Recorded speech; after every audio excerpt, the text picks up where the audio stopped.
소망합니다. 사랑합니다. 축복합니다. 오늘은 교회력으로 종료주일입니다. 그런데 우리는 이 종료주일 한 가지만 기억해서는 안 됩니다. 종료주일이자 또 교회력으로 뭐라고 하냐면 순환주일이라고 합니다. 그래서 이 종료주일에는 두 가지 주제가 있습니다. 예루살렘으로 승리하는 입성, 그 하나의 주제가 있고, 또 하나는 우리 주님의 순환입니다. 그래서 이 하루를 이 승리와 순환, 그래서 이 종료주일, 순환주일을 대조의 날, 아이러니의 날이라고도 합니다. 그래서 오늘을 종료주일이자 순환주일임을 기억하시고, 또 한 주간 동안 고난주간을 우리가 보내면서 또 이 부활의 기쁨을 맞이한다라는 것을 기억할 수 있기를 소망합니다. 우리는 인생을 살다 보면 많은 고통을 맞이하게 됩니다. 고통을 맞이하지 않았으면 좋겠는데 이런저런 질병으로 몸과 마음이 아픕니다. 상실의 슬픔 속에 빠지기도 합니다. 때로는 이유도 없이 비난받게 되고, 그래서 억울해서 잠을 못 이루는 밤을 보내기도 합니다. 그러나 이런 고통 속에 우리가 어찌 해야 되겠습니까? 난세에 영웅난다는 말이 있습니다. 더 어둡고 어두워야 별이 더욱 빛나는 것, 여러분들 알고 있지 않습니까? 오늘 본문 시편 31편은 다윗의 시입니다. 이 다윗이 이 어려운 여정, 고난과 고통과 그 말할 수 없는 그 아픔 속에서 영웅으로, 왕으로 하나님께서 세워주십니다. 그래서 이 오늘 본문의 내용은 이 다윗이 사울 왕에게 쫓기던 그 어려운 시기, 그때 이 시편을 썼을 거라는 것이 정설입니다. 그래서 우리는 이 모든 어려움 속에, 고통 중에 있던 이 다윗이 어떻게 행하고 있는지, 오늘 이 본문을 통해서 이 다윗이 모든 시련 속에서 어떻게 행하고 있는지 그 모습을 발견하고, 또 우리가 지금 고통 가운데 있을지라도, 어떠한 고통이 다가올지라도 다윗처럼 행동할 수 있는 우리 모두가 될 수 있기를 소망합니다. 캠벨 모건이라는 학자가 이 31편 시편을 연구했습니다. 연구하다가 어떤 얘기를 했냐면, 이 시편 31편은 이 영혼의 계절이다 라는 말을 했어요. 그 말이 뭐냐면 1절부터 8절은 이게 보니까 가을이다. 또 9절부터 13절을 보니까 겨울이다. 또 14절부터 18절을 보니까 봄이다. 또 19절에서 24절을 보니까 여름이다. 여러분 혹시 집에 가셔서 이 시편을 한번 계속 읽어보면 이 모곤이라는 사람이 왜 이 계절에 비유했는지 알 수 있을 것입니다. 오늘은 9절부터 16절 말씀을 중심으로 보겠는데, 이 겨울과 봄을 우리가 느낄 수 있기를 소망합니다. 이 오늘 본문을 잘 보면 먼저 이 다윗이 절망 속에서, 고통 속에서 포기하지 않고 하나님의 은혜를 구하고 있다는 것을 우리는 기억하셔야 됩니다. 우리 9절 말씀을 함께 읽겠습니다. 시작. 여호와여, 내가 고통 중에 있사오니 내게 은혜를 베푸소서. 내가 근심 때문에 눈과 영혼과 몸이 쇠하였나이다. 이 고통이라는 단어를 보니까 차르라는 히브리어를 쓰고 있습니다. 이 고통의 의미가 뭐냐? 이 사방이 둘러싸여 탈출구가 없는 거예요. 좁은 공간 안에 갇혀 있는 거예요. 이게 고통이에요. 여러분 상상해 보세요. 좁은 공간 안에 햇볕도 안 들어오고 거기에 갇혀 있다. 여러분 어떻게 되겠습니까? 육신이 쇠하여지고 고통이 이루 말할 수 없고 영혼도 낙담되고, 지금 다윗이 그런 고통 가운데 있다라고 말하고 있는 것입니다. 그래서 눈과 영혼과 몸이 쇠약하였다라고 고백하고 있는 거예요. 10절 말씀 보시면 내 일생을 슬픔으로 보내며 나의 연수를 탄식으로 보내며 내 기력이 나의 죄악 때문에 약하여지며 나의 뼈가 쇠하도다. 하루 이틀도 아니고 나의 일생, 나의 연수가 오로지 슬픔이요 탄식뿐이라는 겁니다. 그러다 보니 내 뼈가 쇠하였도다. 남아있는 거 앙상한 뼈밖에 없다. 이 모든 것이 무엇 때문이냐? 죄악 때문이다 라고 고백하고 있어요.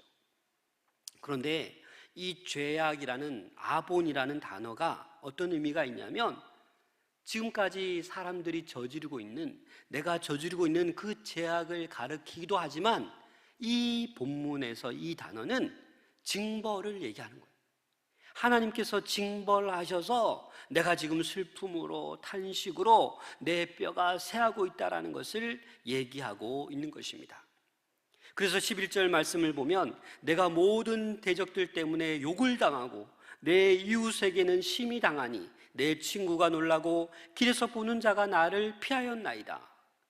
이것은 무슨 말입니까? 사회적인 고통을 말하는 거예요. 주변의 친구, 가족, 지나가는 사람 다 나를 어떻게 하는 거예요? 비방하고 나를 힘들게 한다라는 거예요. 그 어떠한 사람도 나와 함께하지 못하고, 가까웠던 친구들조차도, 또 길에서 보는 사람들도 나를 피해간다라는 거예요. 그래서 많은 사람들에게 잊혀져 가고 있다, 죽어가고 있다, 없는 사람처럼 취급당하고 있다, 이렇게 고백하고 있는 것입니다. 그래서 잊혀진 자의 모습을 비유로 표현하고 있는데 12절 말씀에 나오고 있습니다. 12절 말씀 함께 읽겠습니다. 내가 잊어버린 바 됨이 죽은 자를 마음에 두지 아니함 같고 깨진 그릇과 같으니이다. 내가 보니까 너무나도 힘들고 아프다 보니까 나를 다 외면하고 나는 정말 잊혀졌구나, 죽은 자를 마음에 두지 아니함 같이 나를 정말 있는 것조차도 기억하고 못하고 있구나. 그러면서 뭐라고 표현합니까? 나는 뭐다? 깨진 그릇이다. 여러분, 깨진 그릇을 쓸 수 있습니까? 없습니까? 아무리 귀해도 깨진 그릇을 어떻게 씁니까? 뭐 담을 수도 없는데.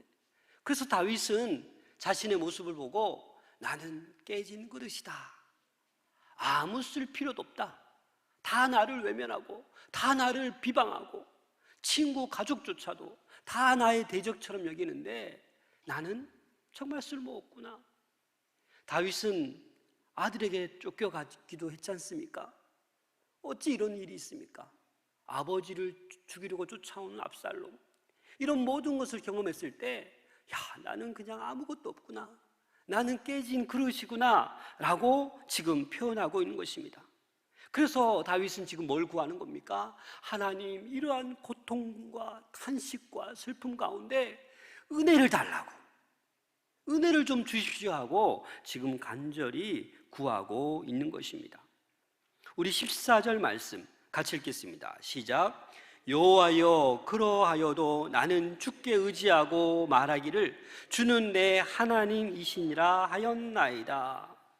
여기서 여호와여, 그러하여도, 너무나도 중요한 말씀입니다. 내가 지금 최악의 상황에 있지만 아프고 슬프고 탄식 가운데 있고 아무도 나를 몰라주고 내가 그 최악의 상태에 있지만 그러하여도 라고 말하는 겁니다. 회복이 불가능해 보이고 깨진 그릇과도 같지만 그러하여도 단 한 가지 희망이 있다는 거예요. 여러분들에게 희망이 있습니까? 아프고 부도당하고 망하고 관계가 복잡하고 다 원수처럼 달려들고 다 포기하고 싶은데, 나도 지금 깨어진 그릇 같은데 내가 뭐 살 희망이 있나? 그냥 포기하고 싶은데 단 한 가지 희망이 다윗이 고백하는 것처럼 우리에게도 단 하나 남아있는 희망이 있습니다. 그것이 무엇입니까? 바로 하나님이십니다.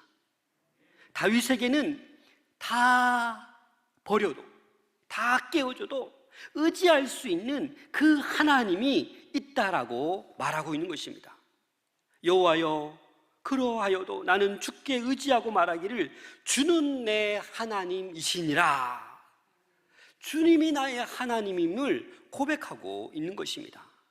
그래서 이 본문이 이제 14절부터는 뭐가 시작되는 거예요?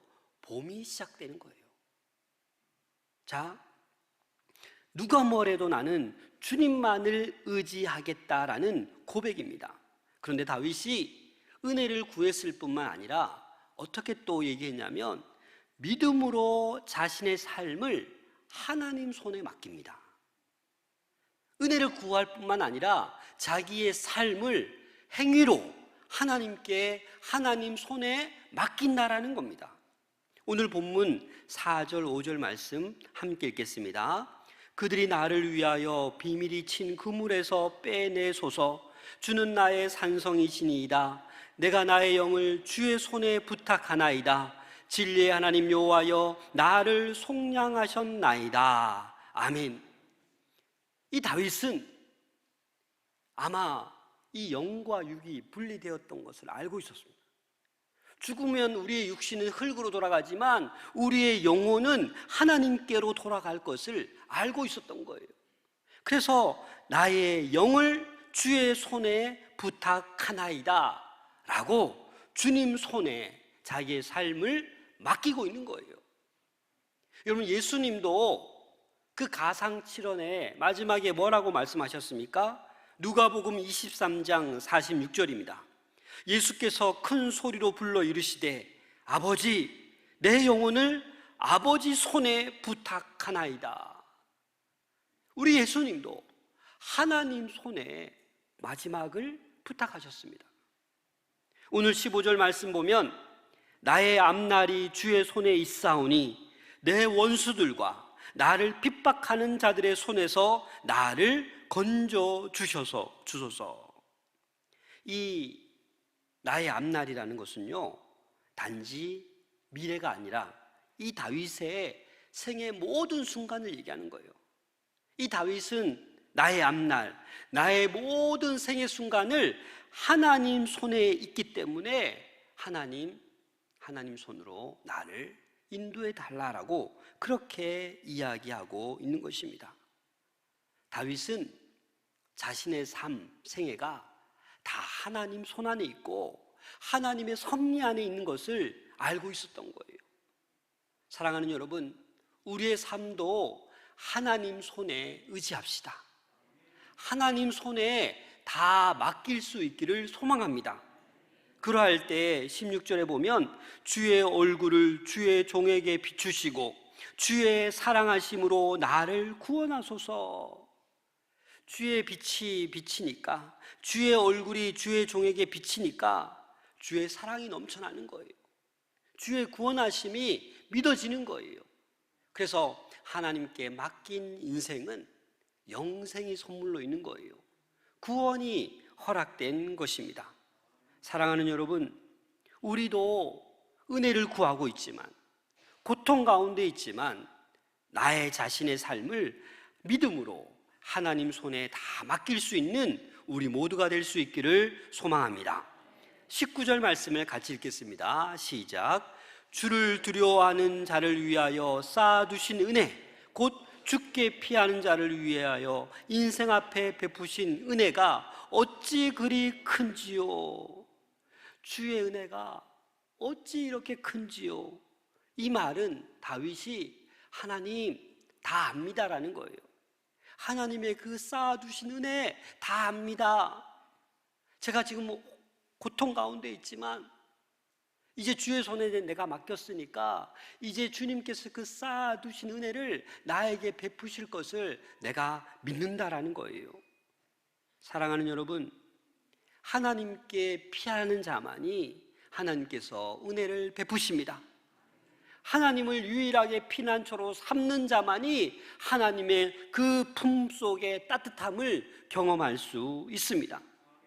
20절에 보면 주께서 그들을 주의 은밀한 곳에 숨기사 사람의 꾀에서 벗어나게 하시고 비밀이 장막에 감추사 말다툼에서 면하게 하시리니, 주님께서 은밀한 곳에 숨기시는 거예요.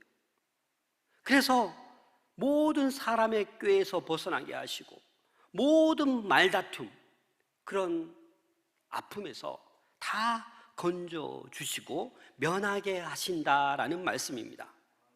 이제 다윗에게 여름이 찾아옵니다. 그래서 다윗은 어떻게 하냐면 다른 사람을 격려합니다. 이 다윗은 자신이 경험한 그 하나님의 구원, 그 은혜를 많은 사람들에게 확산시키기를 원했습니다. 그래서 신앙 공동체에 속한 그 구성원들을 향해 이렇게 외쳤습니다. 우리 23절, 24절 같이 읽겠습니다. 너희 모든 성도들아, 여호와를 사랑하라. 여호와께서 진실한 자를 보호하시고 교만하게 행하는 자에게 엄중히 갚으시느니라. 여호와를 바라는 너희들아, 강하고 담대하라. 아멘. 지금 다윗이 공동체를 향해서 성도들아 라고 하고 있어요. 성도들아. 그러면 성도들아 라는 말이 뭡니까? 이 말은 하나님과의 언약 관계에 있는 사람이 성도인 거예요. 여러분, 우리는 아무나 성도라고 부르지 않습니다. 우리에게 직분이 있습니다. 성도, 집사, 권사, 장로, 안수집사. 하지만 여러분, 그 모든 직분보다도 이 성도가 얼마나 거룩하고 복된 말인지 모릅니다. 하나님과 우리가 언약 관계에 있는 거예요. 그 누구도 떼낼 수 없는 하나님과 우리는 언약 관계에 있습니다. 그래서 우리는 뭐예요? 성도들입니다. 그래서 하나님께서는 우리를 가르쳐서 성도들아 라고 외치고 있는 거예요.